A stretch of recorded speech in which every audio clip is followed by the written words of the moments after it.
Hello friends, அஸ்ஸலாமு அலைக்கும். Welcome to moms cooking. இன்றைக்கி குழந்தைகளுக்கு பிடிச்ச மாதிரி சாக்லேட் பொங்கல் செய்யலாமா? வாங்க வீடியோக்குள்ளே போகலாம். 1 கப் பச்சரிசியை கழுவி எடுத்திருக்கேன். அதே மாதிரி 1/4 கப் பாசிப்பருப்பை கழுவி எடுத்திருக்கேன். குக்கரில் 1 டேபிள் ஸ்பூன் நெய் ஊற்றி பாசிப்பருப்பு போட்டு 2 நிமிஷம் வறுத்துக்கோங்க.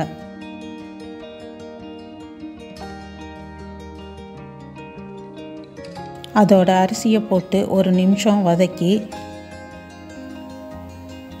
1 கப் பால் 4 கப்பு தண்ணி ஊற்றிக்கங்க.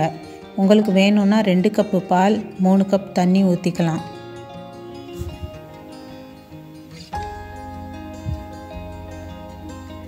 அதோட 1/4 டீஸ்பூன் உப்பு போட்டு மிக்ஸ் பண்ணி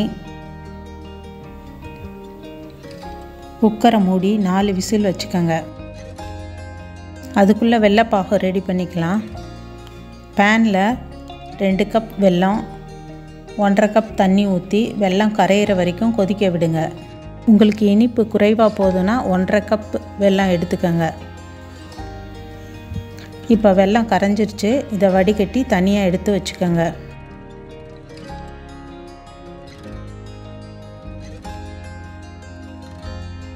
இப்போ சாதமும் ரெடியாக இருக்குது. ஓப்பன் பண்ணிடலாம். பாருங்கள், சாதமும் பருப்பு நல்லா வெந்து ரெடியாக இருக்குது. இதை கரண்டி வச்சு மசிச்சுக்கலாம்.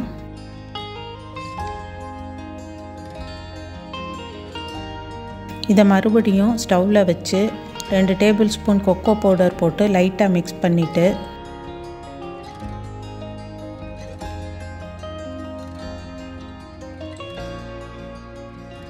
அப்புறம் நம்ம வடிகட்டின வெள்ளைப்பாகை ஊற்றி மிக்ஸ் பண்ணிக்கோங்க.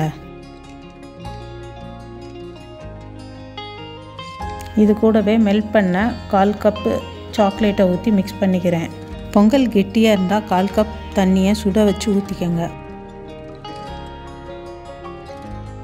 இப்போ ஒரு பேனில் 3 டேபிள் ஸ்பூன் நெய் ஊற்றி தேவையான அளவு முந்திரி பருப்பு போட்டு கலர் சேஞ்ச் ஆனதும் கிஸ்மிஸ் போட்டு பலூன் மாதிரி ஆனதும்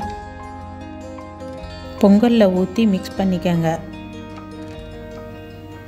அவ்வளோதான், சுவையான சாக்லேட் பொங்கல் ரெடி. இது குழந்தைகளுக்கு ரொம்ப பிடிக்கும். கண்டிப்பாக வீட்டில் ட்ரை பண்ணி பாருங்கள். இந்த வீடியோ பிடிச்சிருந்தா லைக் பண்ணுங்கள், ஷேர் பண்ணுங்கள். மறக்காமல் மாம்ஸ் குக்கிங் சேனலை சப்ஸ்கிரைப் பண்ணுங்கள். தேங்க்ஸ் ஃபார் வாட்சிங்.